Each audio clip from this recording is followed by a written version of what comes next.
어머니가 원하셔서 나가신 거잖아요. 며느리의 차가운 목소리가 문틈 사이로 새어나왔다. 72년을 살아오면서 이렇게 무너지는 기분은 처음이었다.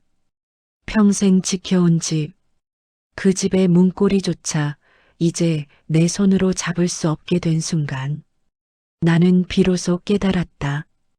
효도라는 이름으로 포장된 계약서 한 장이 한 사람의 인생을 어떻게 무너뜨리는지.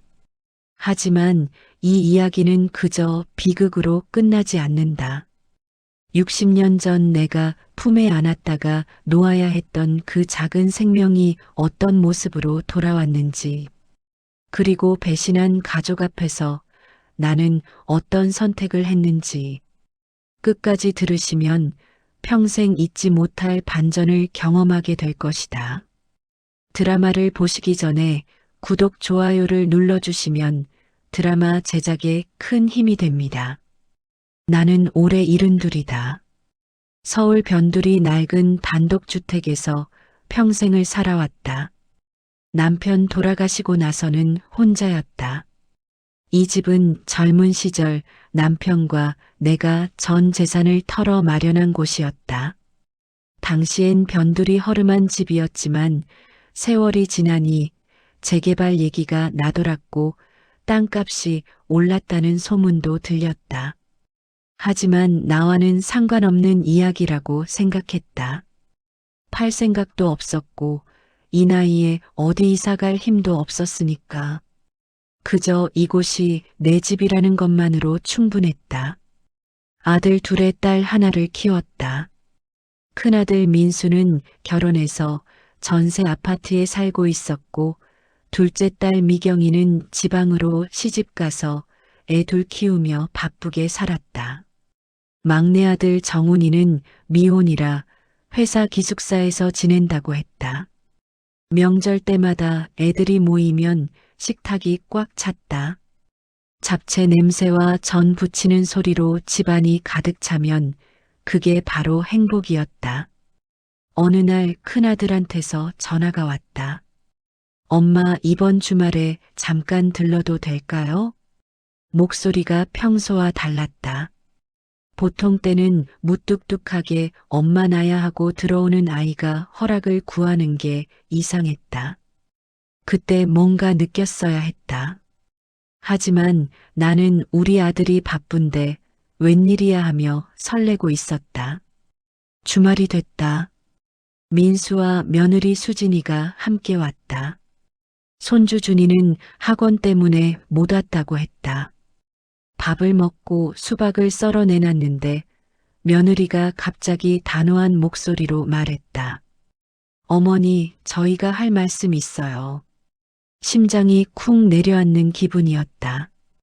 왜 무슨 일 있냐? 민수가 나를 똑바로 보지 못하고 말했다. 엄마, 우리 앞으로 같이 사는 거 어때요? 순간 기분이 좋아졌다. 너희가 나를? 왜? 힘들 텐데. 속으로는 이미 상상하고 있었다. 손주 준이랑 학교 갔다 오는 길에 장도 보고 저녁은 내가 해주고 같이 TV 보는 모습. 외로움이란 게 생각보다 무섭다. 민수가 말을 이었다. 엄마도 이제 나이가 있으시니까 혼자 사는 거 위험하잖아요. 요즘 뉴스 보면 독거노인 사고도 많고요. 며느리가 거들었다. 저희도 마음이 편치 않아요. 어머니 넘어지시거나 아프시면 어떡해요. 같이 사는 게 제일 좋은 방법 같아서요. 눈물이 핑 돌았다. 나야 좋지. 근데 너희 힘들잖아. 일도 바쁘고 애도 키우는데 거기 나까지 끼어들면. 민수가 내 말을 끊었다. 그래서 효도 계약서를 하나 쓰려고요. 효도 계약서? 처음 듣는 말이었다. 뭐? 민수가 가방에서 서류 뭉치를 꺼냈다. 요즘 이런 거 많이 해요. 법적으로 서로 책임을 정해놓는 거예요. 엄마는 집을 제 앞으로 넘기시고 저는 엄마를 모시면서 생활비랑 병원비를 책임지는 거죠. 서로 명확하게 알고 있는 거예요. 머리가 하얘졌다. 집. 그 단어가 자꾸 귀에 걸렸다. 집을 왜 내 앞으로 넘기냐? 민수가 한숨을 쉬었다. 엄마 어차피 나중에 다 저희한테 오잖아요. 상속이든 뭐든요. 지금 미리 해놓으면 엄마도 혜택이 있어요. 무슨 혜택? 노후 자금으로 대출도 조금 받을 수 있고 집 유지 보수도 저희가 책임지고요. 엄마는 그냥 살기만 하시면 돼요. 병원비도 걱정 없고 나중에 혹시라도 요양병원 가시게 돼도 저희가 끝까지 모실게요. 며느리가 호들갑스러운 목소리로 말했다. 어머니, 이거 진짜 어머니 위해서 하는 거예요. 요즘은 다 이렇게 해요. 뉴스에도 나오던데요. 효도. 그 단어가 나를 속였다. 그래. 요즘은 그런 것도 있냐? 민수가 서류를 넘기면서 설명했다. 여기 보세요.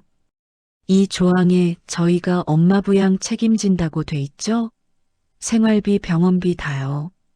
엄마는 집을 제 앞으로 소유권 이전하시는 거고요. 글씨가 참 작았다. 눈이 침침해서 잘 안 보였다. 엄마 어차피 변호사가 쓴 거라 문제 없대요. 회사 선배가 소개해줬어요. 변호사. 그 두 글자가 도장처럼 느껴졌다. 사실 그날 기분이 반쯤 취해 있었다. 술 때문이 아니라 같이 살자는 말에 취해 있었다. 그래, 나도 이제 혼자 있는 거 좀 무섭다. 입 밖으로 그런 말이 튀어나왔다. 민수가 펜을 쥐어줬다. 엄마 여기만 서명하시면 돼요. 나는 그냥 썼다. 내 이름을. 그렇게 나는 평생 지켜온 집을 그날 그 자리에서 남의 이름으로 바꿔버렸다. 그 집에 살면서 그 사실도 모른 채 효도 계약서 쓰고 나서 한동안은 참 좋았다. 민수가 주말마다 와서 전구도 갈아주고 싱크대 수리도 해줬다. 엄마 이 집 좀 리모델링하면 좋겠어요. 화장실도 바꾸고 보일러도 새 걸로요. 며느리는 창고를 정리하면서 말했다. 어머니 나중에 저희 애들도 여기서 같이 살 건데 방도 조금 손봐야죠. 그래라 너희 살기 편한 대로 해라. 나는 그냥 웃었다. 누군가 내 집에 관심을 가져준다는 게 고마웠다. 그러던 어느 날 민수가 또 찾아왔다.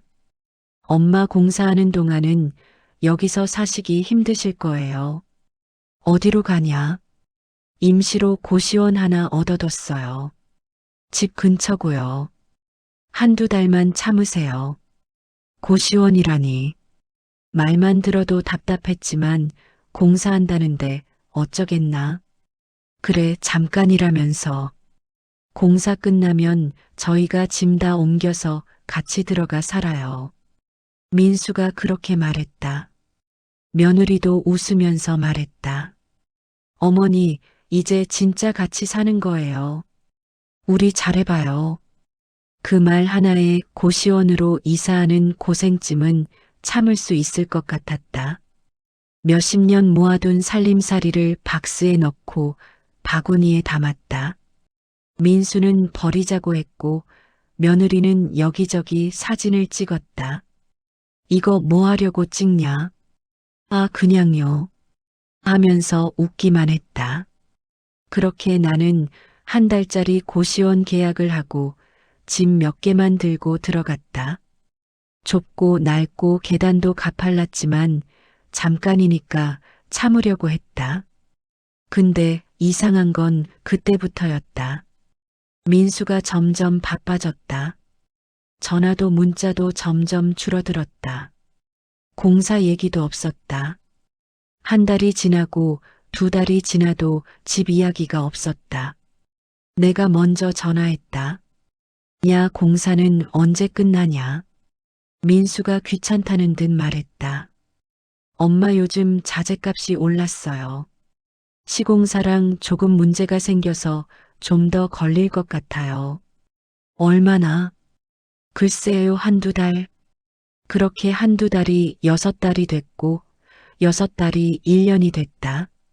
그 사이 고시원 월세는 계속 나갔다. 기초연금으로 겨우겨우 버텼다. 어느 날 동사무소에서 등기부등본이란 걸 뽑을 일이 있었다. 직원이 물었다. 어르신 집 주소가 어떻게 되세요? 나는 예전 우리 집 주소를 말했다. 직원이 컴퓨터를 보다가 고개를 갸웃했다. 어르신 성함이 어떻게 되신다고요? 김순자요. 직원이 다시 확인하더니 이상한 말을 했다. 어르신 명의가 아닌데요. 귀에 쨍하고 소리가 났다. 그게 무슨 말이에요? 거기 제 집이에요. 남편이랑 산. 직원이 서류를 보여줬다. 거기엔 내 이름이 아니라 큰아들 이름이 굵게 찍혀 있었다. 소유자, 권리자. 내가 처음 본 잔인한 글씨들이었다. 이거 얼마 전에 소유권 이전되셨네요. 증여로 돼 있는데요. 증여. 그 단어를 보는 순간 효도 계약서가 떠올랐다. 그제서야 머릿속 퍼즐이 맞춰지기 시작했다. 그날 집으로 돌아오면서 다리가 후들거렸다. 고시원 계단을 겨우 올라가 방문을 닫고 멍하니 앉았다. 내 집이 아니구나. 그때 처음 실감이 났다. 그 집에 걸려있던 우리 결혼사진 애들 성장 앨범 벽에 새겨진 연필 자국. 그 모든 게 이제는 남의 집 벽에 붙어 있는 거였다. 민수에게 전화를 걸었다. 너 지금 어디냐? 회사죠. 왜요?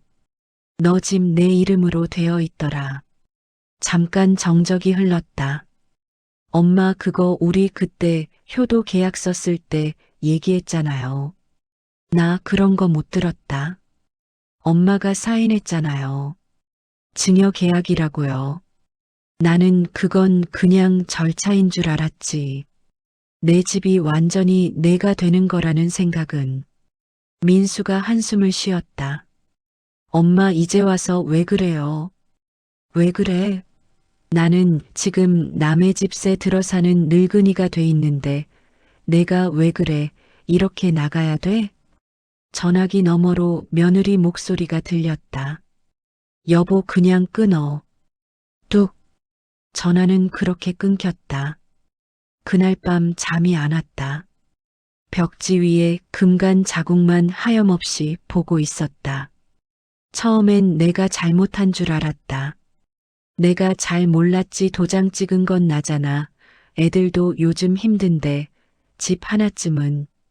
그렇게 내 잘못으로 돌리면서 마음을 달래보려 했다. 근데 시간이 갈수록 다른 감정이 올라왔다. 서운함, 배신감, 그리고 분노. 왜 이렇게까지 했을까? 왜 말 한마디를 제대로 안 해줬을까? 나는 그 답을 듣고 싶었다. 다음 주일 민수의 집 앞으로 찾아갔다. 초인종을 눌렀다. 딩동. 안에서 아이들 웃음소리가 들렸다. TV 소리도 들렸다. 근데 한참을 있어도 아무도 안 나왔다. 다시 눌렀다. 딩동 딩동. 잠시 후 문이 살짝 열리더니 며느리가 얼굴만 쑥 내밀었다. 어머니 무슨 일이세요? 표정이 참 낯설었다. 무슨 일이긴. 애 좀 보자. 지금 나갔어요. 회사 갔죠. 일요일인데? 요즘 바빠요. 나 집 얘기 좀 하려고 왔다. 며느리 눈빛이 순간 싸늘해졌다. 집이요? 내가 알잖아. 그 집.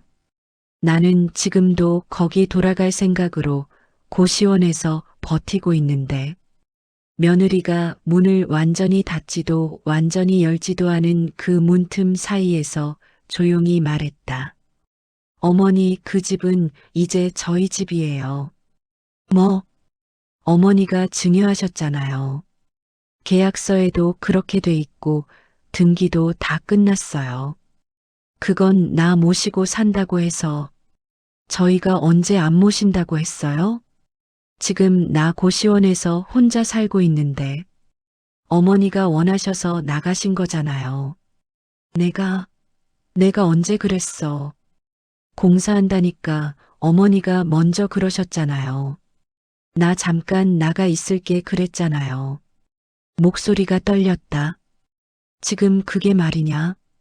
며느리는 한숨을 쉬면서 웃음을 섞어 말했다. 어머니 솔직히 말할게요. 우리도 여유 있는 거 아니에요. 대출 받아서 공사했고 아이들 학원비에 생활비에 빡빡해요. 그러니까 나를 버린다고? 버리다뇨? 또 그런 말씀하세요. 그럼 나 어디서 살아? 지금 잘 계시잖아요. 고시원도 어머니 명의로 계약하셨고 기초연금도 나오고 생활은 되시잖아요. 그러라고 집을 줬냐? 어머니가 좋다고 하셨잖아요. 그 순간 내가 뭘 잘못했는지 머릿속이 뒤죽박죽 됐다. 도장 찍은 손가락이 스스로를 원망하는 것 같았다. 그리고요, 어머니. 며느리가 문을 조금 더 닫으면서 말했다. 저희도 언젠가 효도할게요. 지금은 조금만 이해해 주세요. 꽝. 문이 닫혔다. 그 소리가 아직도 귀에 남아 있다.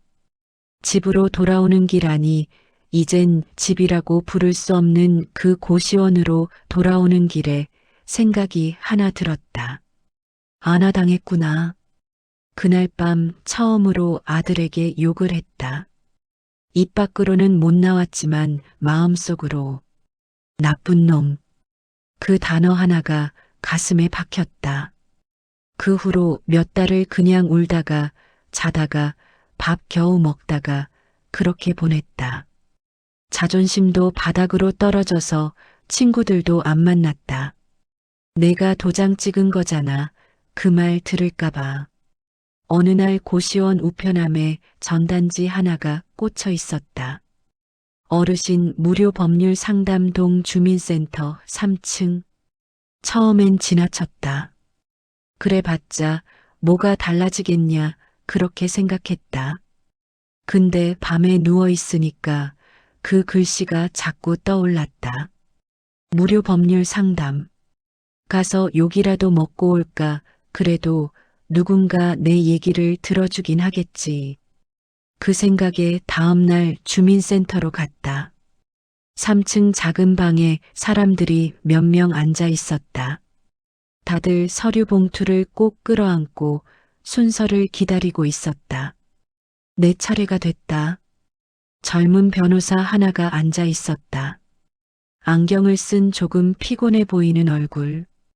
어르신 무슨 일로 오셨어요? 그 말에 나는 참았던 말을 와르르 쏟아냈다. 효도 계약서, 진명의 고시원 며느리 닫힌 문. 얘기하는 내내 눈물이 자꾸 나와서 휴지를 몇 장이나 썼는지 모른다. 변호사가 조용히 듣더니 입을 열었다. 요즘 이런 사례 많습니다. 그 말이 참 위로 같으면서도 더 서글펐다. 그러면 나 같은 사람 많다는 거예요? 네. 집을 자식 명의로 돌려놓고 나중에 내쫓기는 경우 효도 계약서라는 이름으로 부양을 약속해 놓고 지키지 않는 경우 생각보다 많아요. 그럼 집을 다시 찾을 수 있어요? 내가 가장 묻고 싶었던 질문이었다. 변호사의 표정이 순간 굳어졌다. 솔직히 말씀드릴게요. 쉽지는 않습니다. 심장이 쿵 하고 떨어졌다. 왜요? 이미 등기가 끝났고 어르신이 자발적으로 도장을 찍었기 때문에 법적으로는 증여로 보기 쉽습니다. 그리고 부양 의무 조항 같은 경우 지켜지지 않았다고 해서 바로 계약이 취소되는 건 아니에요. 아니 약속을 안 지켰는데 왜? 우리 법이 부모 자식 간 문제에 좀 약합니다. 도덕적인 비난은 할 수 있지만 법은 또 다르게 보거든요. 그 말을 듣는데 다시 숨이 막혔다. 그럼 나는 어떻게 해야 돼요? 그래도 가능성이 전혀 없는 건 아닙니다. 변호사가 내 눈을 똑바로 보면서 말했다. 당시 어르신이 계약 내용을 충분히 이해하지 못했고 사실상 기망을 당한 상태였다. 또는 그 계약이 현저하게 불공정했다. 이런 걸 입증할 수 있다면 다툴 여지는 있어요. 입증 그게 뭐예요? 증거를 모아야 한다는 뜻입니다. 예를 들면 자녀가 어르신께 잠깐만 나가 계시라고 했다는 것, 공사 끝나면 같이 살자고 했다는 것, 지금은 나 몰라라 하는 것. 이런 걸 주변에서 들은 사람이 있다면 증언이 될 수 있습니다. 그래서 집은 돌려받을 수 있어요? 내 목소리가 다시 떨렸다. 변호사는 조금 망설이더니 말했다. 전부 돌려받는 건 현실적으로 어렵습니다. 다만 그 과정에서 일부라도 경제적인 보상을 받는다든지 자녀에게 부양 의무를 확실히 지우는 방향으로 협상이 될 수도 있어요. 또 한 번 좌절감이 밀려왔다. 전부가 아니면 무슨 소용인가? 그럼 소송을 하면 이길 확률이 얼마나 돼요? 확률로 말씀드리긴 어렵지만 어르신이 얼마나 끝까지 버티실 수 있는지가 더 중요합니다. 버티다니요. 자녀가 상대방이니까요. 정말 끝까지 싸울 마음이 있으신지 그게 제일 중요해요. 그 말에 나는 쉽게 대답을 못했다. 아들이다. 그래도 내 배 아파 낳은 자식인데. 어르신. 변호사가 조심스럽게 물었다. 그래도 한번 싸워보고 싶으세요? 아니면 그냥 포기하실래요? 그 질문이 내 인생을 갈라놓는 말처럼 들렸다. 포기하면 마음은 편할지도 몰라. 그냥 내가 바보였다 하고 고시원에서 죽을 때까지 사는 거다. 싸우면 아들과 완전히 원수가 될 수도 있다. 주변에서 욕도 먹을 거다. 근데 그 순간 한 장면이 떠올랐다. 문틈 사이로 나를 보던 며느리 얼굴. 어머니가 원하셔서 나가신 거잖아요. 그 말. 그게 내 등골을 서늘하게 만들었다. 그리고 전화기 너머로 들리던 아들의 짜증 섞인 목소리. 이제 와서 왜 그래요? 그때 내 입에서 이런 말이 튀어나왔다. 해요. 네. 소송해요. 끝까지 한번 가봐요. 변호사의 눈빛이 조금 달라졌다. 알겠습니다. 그럼 그렇게 해보죠. 그날 고시원으로 돌아오는 길에 내가 나한테 말했다. 그래, 한번 해보자. 당하고만 살진 말자. 그때부터 나의 작지만 큰 전쟁이 시작됐다. 소송 준비는 생각보다 훨씬 지저분했다. 먼저 변호사 말대로 증거를 모아야 했다. 어르신 그때 상황을 최대한 자세히 적어보세요. 변호사가 그랬다. 그래서 나는 동주민센터 옆 작은 카페에 앉아서 종이에 그날 일을 한 줄 한 줄 적기 시작했다. 아들이 효도 계약서라고 말한 집을 자기 앞으로 돌리면 모시고 살겠다고 함 고시원은 공사 기간 동안 잠깐이라 했음. 글씨가 삐뚤빼뚤했다. 손이 떨리기도 했다. 그걸 다 쓰고 나니까 이상하게 마음이 조금 가벼워졌다. 그래, 내가 바보는 아니었네. 분명히 쟤들이 약속을 했지. 다음은 증인을 찾는 일이었다. 그때 우리 집에 드나들던 사람들 공사 얘기들은 이웃들 고시원 이사 도와준 옆집 할머니. 나는 휴대폰을 뒤적이며 오랜만에 전화번호를 눌렀다. 여보세요? 어나야 순자.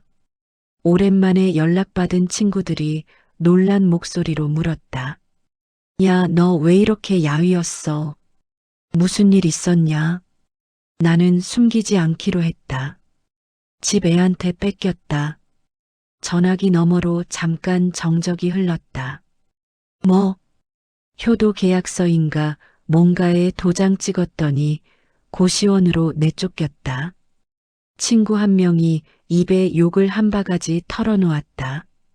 야, 그런 자식은 없는 것만 못하다. 내가 들은 얘기 중에 제일 나쁘다. 그렇게 친구들에게 이야기하다 보니까 하나둘 기억들이 모이기 시작했다. 그날 내 아들이 그러더라. 우리 엄마 이제 우리랑 같이 살아야죠. 내가 그 말 듣고 부러워했거든. 공사한다면서 고시원 간다고 했잖아. 그게 그렇게 된 거야? 이사 도와주면서 며느리가 그러더라. 어머니 여기 잠깐 계시다가 예쁜 집으로 가실 거예요. 그래서 난 좋은 줄 알았지. 그 말들이 다 내 억울함을 증명해 줄 수 있다는 걸 그때 처음 알았다.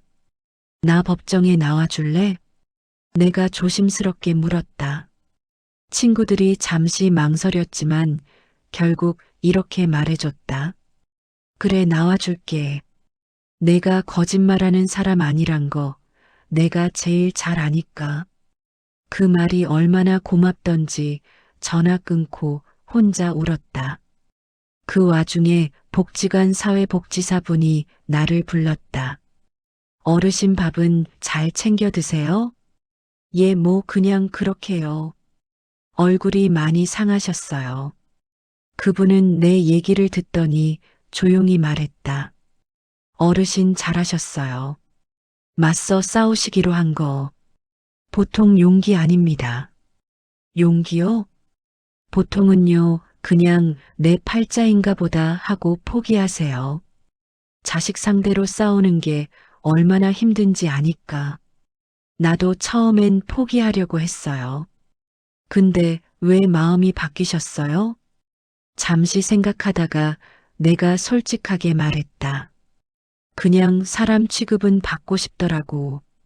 사회복지사가 조용히 고개를 끄덕였다. 맞아요. 집도 중요하지만 그 말이 더 중요하네요. 사람 취급. 그러더니 자기가 아는 무료 법률 구조기관이 있다며 연결을 더 해주겠다고 했다. 그때부터 내 뒤에는 2명의 변호사와 1명의 사회복지사가 서 있게 됐다. 이게 얼마나 든든한지 그 전에는 몰랐다. 소장은 그렇게 접수됐다. 증여계약 취소 청구 부양 의무 이행 청구. 글자들은 어렵고 내용은 길었지만 요점은 하나였다. 나는 속았다. 약속을 지키지 않았다. 이 계약은 부당하다. 소송이 시작되자마자 전화가 왔다. 누군지 안 봐도 알겠다. 큰아들. 엄마 이게 뭐야? 전화기 너머로 욱하는 목소리가 들렸다. 뭐가? 지금 우리 소장 받았어. 엄마 진짜 너무하네. 누가 누구한테 너무하대냐? 엄마가 우리를 소송 걸어? 세상에 어느 자식이 그런 꼴 당해. 세상에 어느 엄마가 집 뺏기고 고시원으로 쫓겨나. 잠깐 침묵이 흘렀다. 엄마 우리 한번 얼굴 보고 얘기하자. 법원에서 보자. 나는 딱 잘라 말했다. 그 말하고 나는데 속이 후련하기도 하고 한편으론 다리가 후들거렸다. 그래도 내 자식인데. 그 생각이 아직은 완전히 사라지지 않았다. 며칠 뒤 딸한테 전화가 왔다. 둘째 딸 미경이. 엄마 오빠한테 전화 왔어. 뭐라고 하디? 엄마가 지금 우리 가족 망신시키고 있다고. 그래. 엄마 정말 그렇게까지 해야 돼? 법원까지 가고 신문에라도 나면 어쩌려고 그래. 내가 보기엔 내가 너무한 거냐? 딸이 한숨을 쉬었다. 엄마 마음도 알지. 근데 오빠도 나름 사정이 있잖아. 애들 키우느라 힘들고 집값도 비싸고 그래서 나를 버리냐? 버리긴 누가 버렸대. 엄마 지금 잘 살고 있잖아. 내 눈에는 이 고시원이 좋아 보이냐? 딸은 잠시 말이 없더니 결국 이렇게 말했다. 엄마 나중에 내가 엄마 모실게. 그러니까 지금은 그냥 좀 참으면 안 돼? 나 평생 참았다. 결혼해서 시어머니한테 참았고 남편한테 참았고 자식들한테도 맞춰줬고 근데 이제 와서 또 참으라고 목소리가 흔들리지 않게 하려고 이를 악물었다. 엄마 오빠랑 완전히 틀어질까봐 그래. 너 솔직히 말해라. 뭐를? 내가 걱정하는 건 오빠랑 사이가 틀어지는 거냐 아니면 나중에 상속받을 거 줄어드는 거냐? 그 말에 딸이 숨을 멈춘 것 같았다. 한참 뒤 딸이 조용히 말했다. 둘 다. 그 한마디에 내가 숨이 턱 막혔다. 그래 정직하네. 엄마, 내 마음 알았다. 그래도 나는 이거 끝까지 갈 거다. 엄마, 너도 법원에 불러낼 거다. 그날 우리 집에서 오갔던 말들 다 얘기해라. 딸은 울먹이면서 말했다. 엄마 나 무섭다. 나도 무섭다. 그 말하고 전화를 끊었다. 솔직히 말할게. 전화 끊고 나서 한참을 울었다. 내가 지금 뭘 하고 있는 거지? 근데 그 와중에 이상하게 한 가지 생각이 들었다. 그래도 내가 나를 지키고 있구나. 이전에 나는 항상 남 눈치만 봤다. 시어머니 눈, 남편 눈, 자식들 눈. 근데 그날 처음으로 내 눈을 봤다. 그래, 잘하고 있다. 내 속에서 작은 목소리가 들렸다. 첫 재판날 법원 복도는 춥고도 뜨거웠다. 사람들 얼굴엔 각자의 사연이 붙어 있는 것 같았다. 변호사가 내게 말했다. 어르신 긴장하지 마시고요. 천천히 있는 그대로만 말씀하시면 됩니다. 내가 또 틀릴까봐. 틀리셔도 괜찮아요. 중요한 건 어르신이 얼마나 진심인지예요. 법정 문이 열렸다. 안으로 들어가는데 제일 먼저 눈에 들어온 얼굴. 큰아들 민수. 그 옆에는 며느리가 앉아 있었다. 눈은 나를 피했다. 잠깐 심장이 쿵 내려앉았다. 제가 내 아들이지. 근데 이상하게 그 순간 다른 생각도 들었다. 저 사람은 이제 집 주인이구나. 판사가 이름을 부르고 절차를 진행하기 시작했다. 원고 김순자 피고 이민수 외일인. 김순자 그게 내 이름이다. 그 이름이 법정 안에 울려 퍼지는 게 좀 이상했다. 마치 드라마 속 남의 이름 같기도 했다. 판사가 묻기 시작했다. 원고 언제 어떤 경위로 집을 증여하게 되었습니까? 변호사가 내 눈을 보며 고개를 끄덕였다. 나는 마이크 가까이 다가가 천천히 말했다. 효도 계약서라고 그랬습니다. 그 한마디에 법정 안 분위기가 조금 바뀌는 걸 느꼈다. 판사가 서류를 넘기면서 물었다. 계약서 내용을 충분히 이해하고 서명하셨습니까? 아니요. 어떤 부분을 이해하지 못하셨습니까? 집이 완전히 아들 명의로 넘어간다는 걸 몰랐습니다. 그냥 절차인 줄 알았어요. 피고 측에서 설명하지 않았습니까? 같이 살 거니까 괜찮다고 그랬습니다. 공사 끝나면 같이 들어가 산다고요. 그 약속은 지켜졌습니까? 아니요. 저는 지금 고시원에서 혼자 살고 있습니다. 판사가 민수를 봤다. 피고 측 답변하십시오. 민수의 변호사가 일어났다. 양복을 빳빳하게 차려입은 중년 남자였다. 재판장님, 원고는 자발적으로 증여계약에 서명했습니다. 당시 변호사가 작성한 계약서였고 원고도 충분히 설명을 들었습니다. 증거가 있습니까? 계약서 원본과 당시 증인이 있습니다. 변호사가 서류를 제출했다. 판사가 서류를 검토했다. 원고 측은 반박할 증거가 있습니까? 내 변호사가 일어났다. 재판장님, 원고는 72세 고령입니다. 당시 계약 내용을 제대로 이해하기 어려웠고 자녀를 믿고 서명한 것입니다. 또한 피고는 부양 의무를 약속했으나 이를 전혀 이행하지 않았습니다. 부양 의무 조항이 계약서에 명시되어 있습니까? 네, 여기 이 부분입니다. 변호사가 계약서의 한 조항을 가리켰다. 판사가 읽었다. 피고는 원고를 부양하며 생활비와 병원비를 책임진다. 이렇게 되어 있네요. 네, 하지만 피고는 원고를 고시원으로 내보낸 후 1년 넘게 연락도 하지 않았습니다. 민수의 변호사가 다시 일어났다. 재판장님, 피고는 원고에게 매달 생활비를 보냈습니다. 송금 내역이 여기 있습니다. 서류가 제출됐다. 나는 그 순간 머리가 하얘졌다. 생활비? 민수가 언제 생활비를 보냈다는 거냐? 내 변호사가 급히 물었다. 어르신 생활비 받으신 적 있으세요? 없어요. 한 푼도. 판사가 서류를 확인했다. 여기 보면 매달 30만 원씩 송금한 내역이 있는데요. 민수의 변호사가 말했다. 원고 명의 계좌로 송금했습니다. 내 변호사가 다시 물었다. 어르신 통장 확인해 보신 적 있으세요? 통장을 민수가 가지고 있어요. 진명에 넘길 때 같이 맡겼거든요.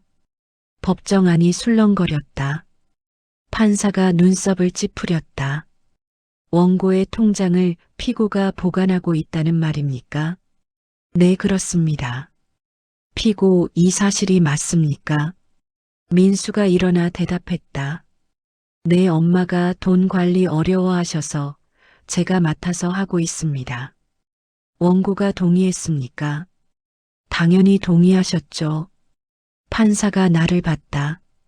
원고 맞습니까? 나는 잠시 망설였다. 사실 그때 민수가 통장 달라고 했을 때 나는 별 생각 없이 줬다. 그때는 그냥 줬어요. 근데 지금 생각해보면 판사가 한숨을 쉬었다. 원고가 자발적으로 준 것으로 보이는군요. 내 변호사가 다시 주장했다. 재판장님, 하지만 피고는 원고를 실제로 부양하지 않았습니다. 고시원 월세는 원고의 기초연금으로 지불하고 있고 병원비도 원고가 부담하고 있습니다. 피고 측 답변하십시오. 민수의 변호사가 말했다. 원고가 고시원에 사는 것은 일시적인 것입니다. 현재 집을 리모델링 중이며 완공되면 함께 거주할 예정입니다. 리모델링이 얼마나 진행됐습니까? 현재 70% 진행됐습니다. 거짓말이었다. 내가 지난주에 그 집 앞을 지나갔는데 공사 흔적조차 없었다. 거짓말이에요. 내가 소리쳤다. 판사가 나를 봤다. 원고, 조용히 하십시오. 재판장님, 저 지난주에 그 집 앞을 지나갔는데 공사 같은 거 하나도 안 하고 있었어요. 민수네 가족이 살고 있더라고요. 법정안이 다시 술렁거렸다. 판사가 민수를 봤다. 피고, 현재 그 주택에 거주하고 있습니까? 민수가 당황한 표정으로 대답했다. 네, 일시적으로 머물고 있습니다. 리모델링 중인 집에서요? 아, 그게. 민수의 변호사가 급히 끼어들었다. 재판장님, 리모델링은 부분적으로 진행 중입니다. 판사가 서류를 덮었다. 오늘은 여기까지 하겠습니다. 다음 기일에 피고 측은 리모델링 진행 상황을 증명할 수 있는 자료를 제출하고 원고 측은 부양 의무 불이행에 대한 추가 증거를 제출하십시오. 쿵. 목탁 소리가 울렸다. 재판이 끝났다. 법정을 나오면서 민수와 눈이 마주쳤다. 민수는 고개를 돌렸다. 며느리는 나를 째려보고 지나갔다. 변호사가 내게 말했다. 어르신 오늘 잘하셨어요. 다음 재판까지 증거를 더 모아야 합니다. 이길 수 있을까요? 모르겠습니다. 솔직히 말하면 쉽지 않아요. 하지만 포기하지 마세요. 나는 고개를 끄덕였다. 그날 밤 고시원에 돌아와 누웠는데 가슴이 답답했다. 재판은 시작됐지만 결과는 알 수 없었다. 민수의 거짓말을 어떻게 증명할 수 있을까? 그런 생각을 하다가 잠이 들었다. 그리고 그날 밤 꿈을 꿨다. 오래전 꿈. 내가 21살이었을 때, 아직 남편을 만나기 전, 배가 불러있던 시절, 혼자 작은 방에서 아이를 낳았던 그날, 핏덩이 같은 아기를 안았을 때 느꼈던 그 따뜻함. 하지만 그 아이를 키울 수 없었다. 미혼모였고 가난했고 세상은 나를 손가락질했다. 결국 그 아이를 재벌가에 입양 보냈다. 그들은 아이를 원했고 나는 돈이 필요했다. 마지막으로 아이의 손목에 은반지를 끼워줬다. 60년 전 구입한 싸구려 은반지. 하지만 그게 내가 줄 수 있는 전부였다. 엄마가 너를 사랑한다는 걸 잊지 마. 그렇게 속삭이고 아이를 넘겨줬다. 그 후 다시는 그 아이를 보지 못했다. 몇 년 후 남편을 만나 결혼했고 민수와 미경이와 정훈이를 낳았다. 하지만 평생 첫 아이를 잊을 수 없었다. 밤마다 그 아이 생각을 했다. 지금 어디서 무엇을 하고 있을까?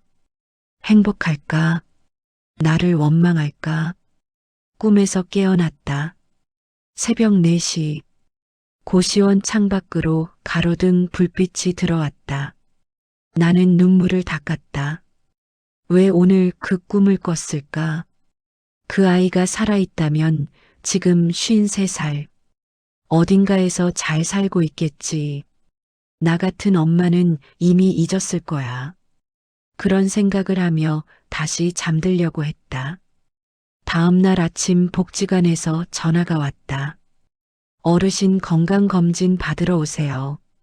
언제요? 오늘 오전 10시요. 나는 복지관으로 갔다. 검진을 받고 결과를 기다리는데 간호사가 말했다. 어르신 혈압이 많이 높으세요. 약 드셔야 할 것 같아요. 그래요? 스트레스 많이 받으시나 봐요. 나는 쓴웃음을 지었다. 스트레스 안 받을 수가 있나. 검진을 마치고 복지관을 나오는데 한 남자가 내게 다가왔다. 양복을 입은 50대 남자.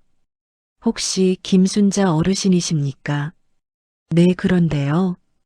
제 명함입니다. 남자가 명함을 건넸다. 대양그룹 법무팀 차장 강민호. 대양그룹? 그게 뭐지? 무슨 일이세요? 저희 회장님께서 어르신을 뵙고 싶어 하십니다. 회장님? 왜요? 자세한 건 회장님께서 직접 말씀하시겠습니다. 시간 내주실 수 있으시겠습니까? 나는 어리둥절했다. 대양그룹 회장이 나를 왜 만나려는 거지? 혹시 사기 아니에요? 강민호가 웃었다. 아닙니다. 걱정 마세요. 회장님께서 어르신께 꼭 드릴 말씀이 있으시답니다. 무슨 말씀인데요? 그건 회장님께서 직접. 싫어요. 무슨 말인지 먼저 알려주세요. 강민호가 잠시 망설이더니 조심스럽게 말했다. 어르신 혹시 60년 전에 아들을 입양 보내신 적 있으십니까? 그 순간 심장이 멎는 것 같았다. 뭐라고요? 회장님께서 생모를 찾고 계십니다. 그리고 어르신이 그분일 가능성이 높습니다. 세상이 빙글빙글 돌았다. 다리에 힘이 풀려 그 자리에 주저앉을 뻔했다. 강민호가 나를 부축했다. 어르신 괜찮으세요? 잠깐만요. 나는 심호흡을 했다. 60년 전 그 아이. 지금 대양그룹 회장이라고? 어떻게 나를 찾았어요? 회장님께서 사립탐정을 고용해 20년 넘게 찾으셨습니다. 최근에 어르신의 재판 기사를 보시고 확신하셨답니다. 재판 기사? 내 지역 신문에 작게 실렸더군요. 나는 기억났다.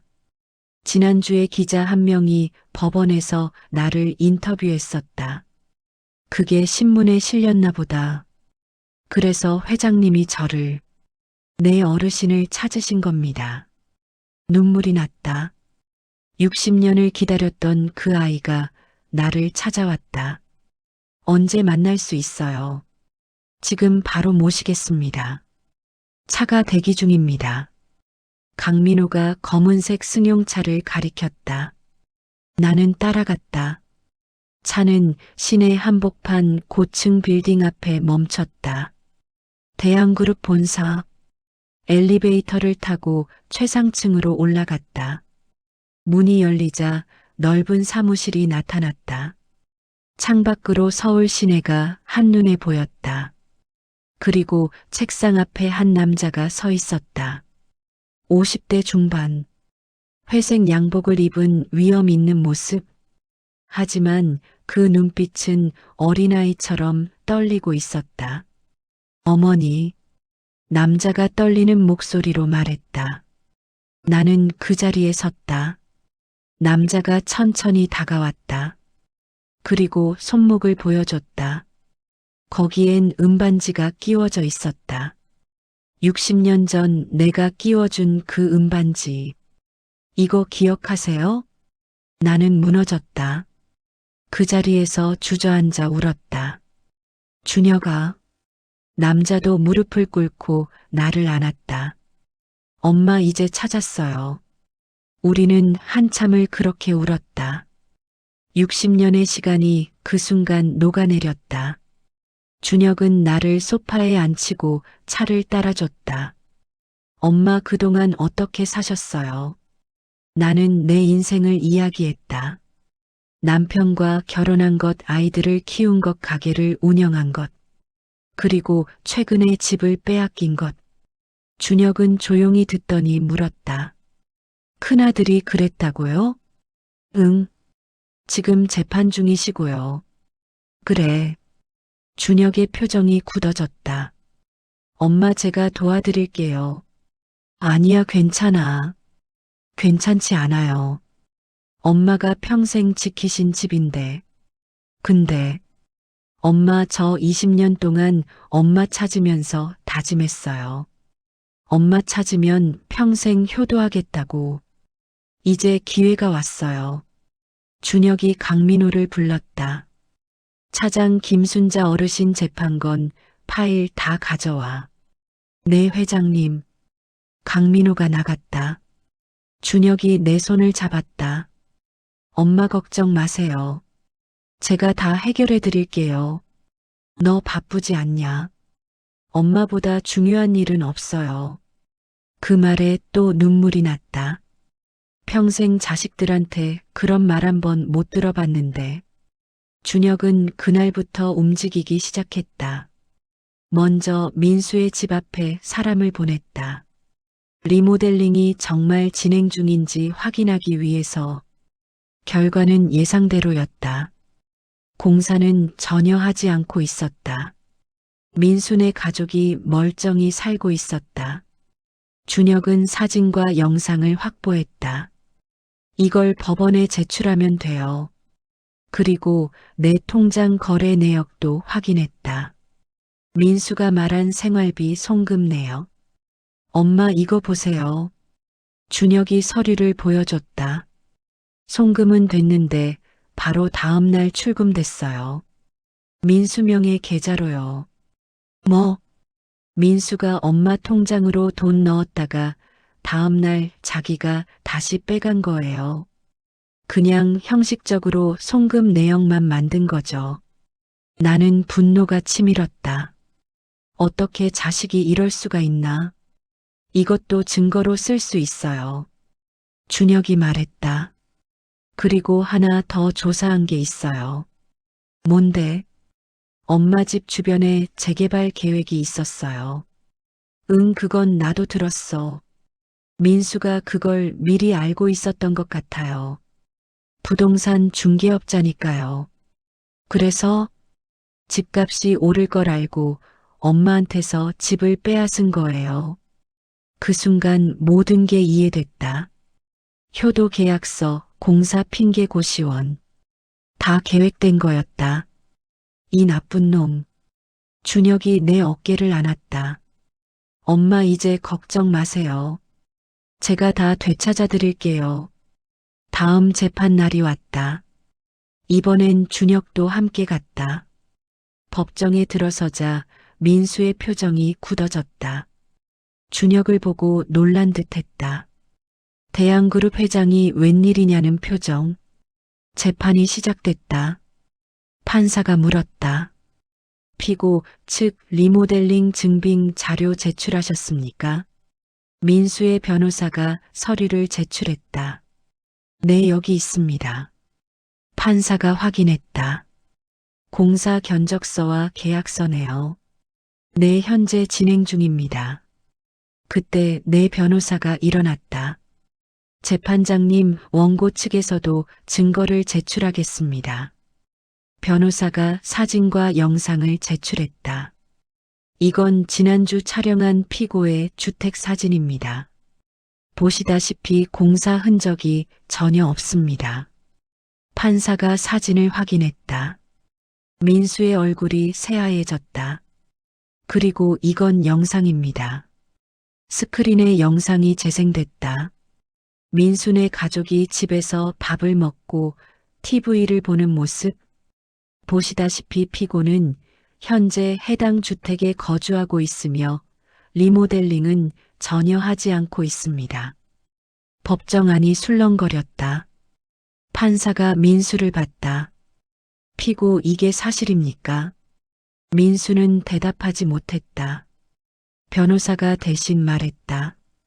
재판장님, 공사가 지연된 것일 뿐입니다. 지연이 아니라 거짓말 아닙니까? 판사의 목소리가 차가워졌다. 그리고 원고 측 추가 증거가 더 있습니까?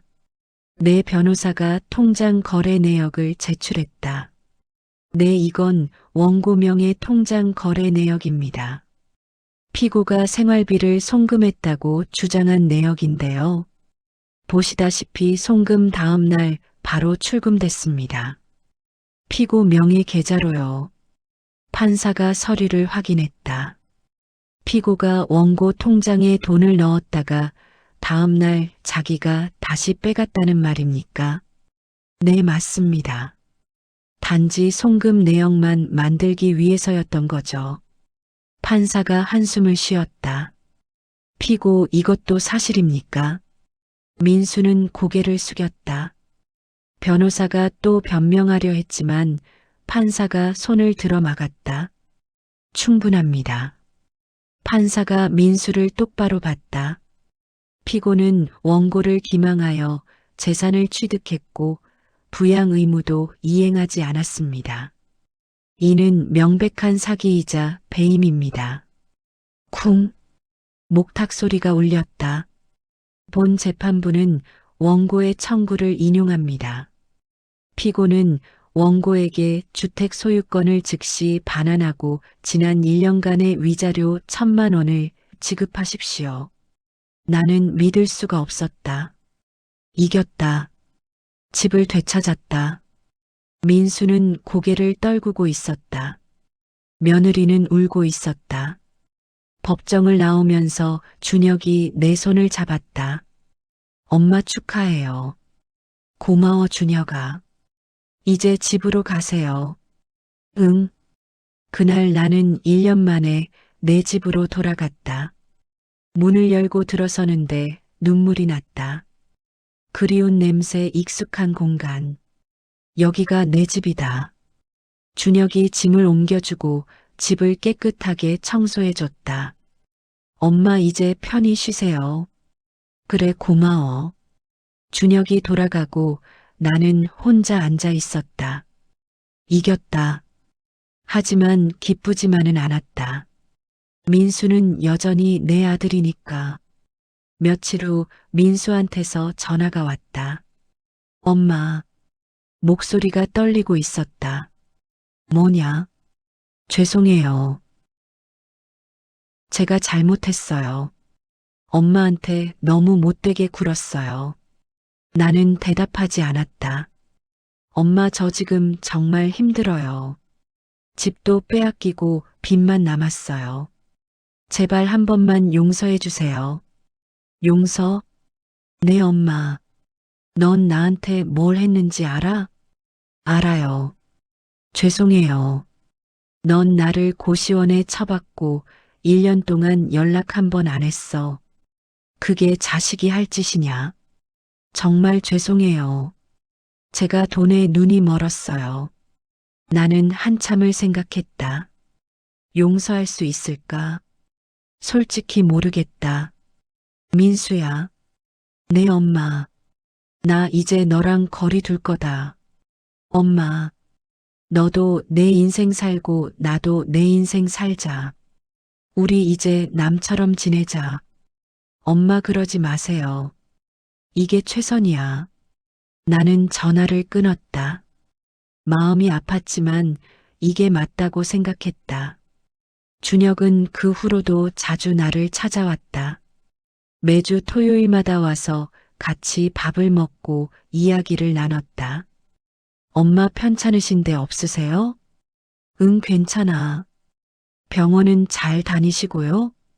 그래. 준혁은 내 병원비도 다 대주고 생활비도 넉넉하게 보내줬다. 엄마 이제 편히 사세요. 돈 걱정 마시고요. 고마워 준혁아. 하지만 나는 준혁한테 미안했다. 60년 동안 엄마 노릇 한 번 못 해주고. 준혁아 엄마가 미안하다. 왜요? 너 어릴 때 버렸잖아.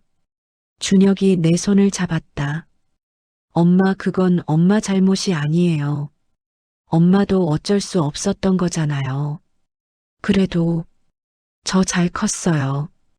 양부모님이 잘 키워주셨고 좋은 교육도 받았어요. 그리고 이렇게 성공도 했고요. 다 엄마 덕분이에요. 내가 뭘 했다고. 엄마가 저를 낳아주셨잖아요. 그리고 이 반지를 남겨주셨잖아요. 준혁이 손목에 은반지를 만졌다. 이게 있어서 엄마를 찾을 수 있었어요. 이게 제 부적이었어요. 나는 또 울었다. 준혁도 같이 울었다. 그렇게 우리는 60년의 빈자리를 채워나갔다. 몇 달 후 민수가 또 연락을 해왔다. 엄마 제발 한 번만 만나요. 왜? 사과하고 싶어요. 나는 망설이다가 만나기로 했다. 동네 카페에서 만났다. 민수는 많이 초췌해져 있었다. 엄마, 왔냐? 네. 우리는 한참을 말없이 앉아 있었다. 민수가 먼저 입을 열었다. 엄마 제가 정말 잘못했어요. 제가 돈에 눈이 멀어서 엄마를 그렇게 대했어요. 이제 와서 변명해도 소용없지만 정말 후회하고 있어요. 나는 민수를 봤다. 여전히 내 아들이었다. 민수야, 내 엄마, 나도 너한테 미안하다. 네, 내가 너를 제대로 못 키웠나 봐. 그래서 내가 돈만 밝히는 사람이 된 거 아니냐? 엄마 그게 아니라 아니야. 내 책임도 있어. 난 너한테 돈의 소중함만 가르쳤지 사람의 소중함은 안 가르쳤어. 민수가 고개를 숙였다. 엄마 저 용서받을 수 없을까요? 나는 한참을 생각했다. 용서, 그게 뭘까? 민수야 용서는 할게. 정말요? 응. 근데 예전으로 돌아갈 수는 없어. 우리 이제 적당한 거리를 두고 지내자. 가끔 명절 때나 보고. 민수가 눈물을 흘렸다. 알겠어요, 엄마. 그리고 너도 내 가족 잘 챙겨. 수진이하고 준이. 그 애들한테 잘해. 네. 우리는 그렇게 헤어졌다. 완전히 틀어진 건 아니지만 예전으로 돌아간 것도 아니었다. 그냥 적당한 거리. 그게 우리한테는 최선이었다. 1년이 지났다. 나는 이제 집에서 편히 살고 있다. 준혁이 보내주는 생활비로 여유롭게 지내고 있다.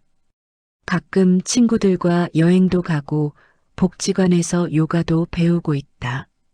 민수는 가끔 명절 때 찾아온다. 어색하지만 그래도 얼굴은 본다. 준혁은 매주 토요일마다 온다. 같이 밥 먹고 산책하고 이야기 나눈다. 그게 내 낙이다. 어느 날 준혁이 물었다. 엄마 행복하세요? 나는 고개를 끄덕였다. 응, 행복해. 정말요? 그래. 이제야 내 인생을 사는 것 같아. 준혁이 웃었다. 다행이에요. 준혁아, 내 엄마. 엄마가 너한테 하고 싶은 말이 있어. 뭔데요? 고맙다. 엄마, 내가 나를 찾아줘서, 내가 나를 지켜줘서 정말 고마워. 준혁이 나를 안았다. 저야말로 고마워요, 엄마. 엄마를 찾아서 우리는 한참을 그렇게 안고 있었다. 저녁 무렵 준혁이 돌아가고 나는 혼자 창가에 앉았다. 석양이 지고 있었다. 붉은 노을이 하늘을 물들이고 있었다. 참 예쁘다. 살아있어서 좋다. 이렇게 생각할 수 있어서 좋다. 나는 지난 일들을 떠올렸다. 효도 계약서에 도장 찍던 날 고시원에서 울던 밤 법원 복도를 걷던 순간 준혁을 만난 그날. 모든 게 기적 같았다. 60년 만에 찾은 아들. 다시 되찾은 집. 그리고 다시 찾은 나 자신. 창밖을 보니 동네 아이들이 뛰어놀고 있었다. 엄마 손잡고 걷는 아이도 보였다. 저 아이들도 언젠가 어른이 되겠지.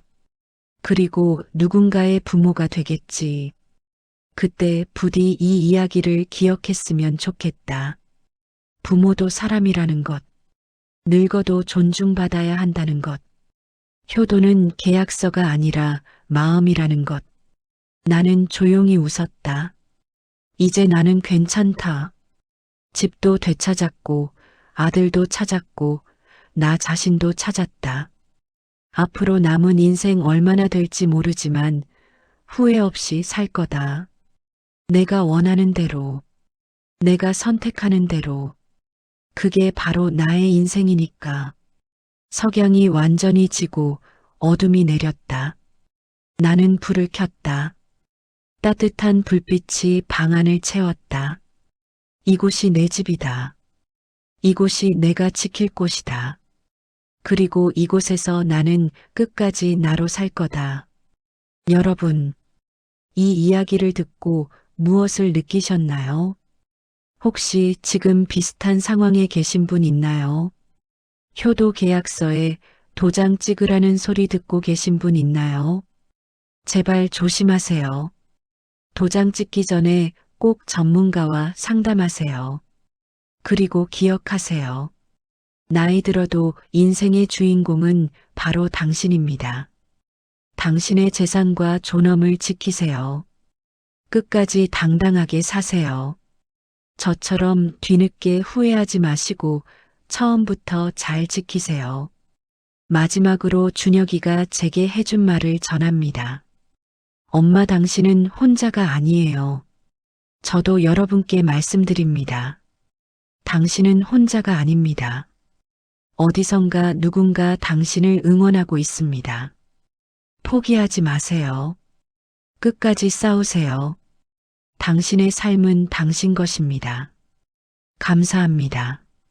댓글로 드라마 출연자들에게 한 말씀씩 해주시면 여러분의 의견을 다음 드라마에 반영하겠습니다. 구독과 좋아요, 따뜻한 댓글로 함께 해주세요.